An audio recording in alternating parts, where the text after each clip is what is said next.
взгляд за меня говорит: я потрачу все, а потом сделаю репит.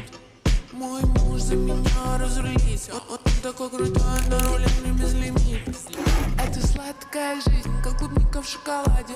Люди говорят, ну сколько можно тратить? Не отходя от кассы, я говорю, хватит. Не предлагай мне скидку, ты что, не в адеквате? Однажды я уехала тусить в Турцию, потеряла сумку, паспорт, да и высыпая завтрак, я в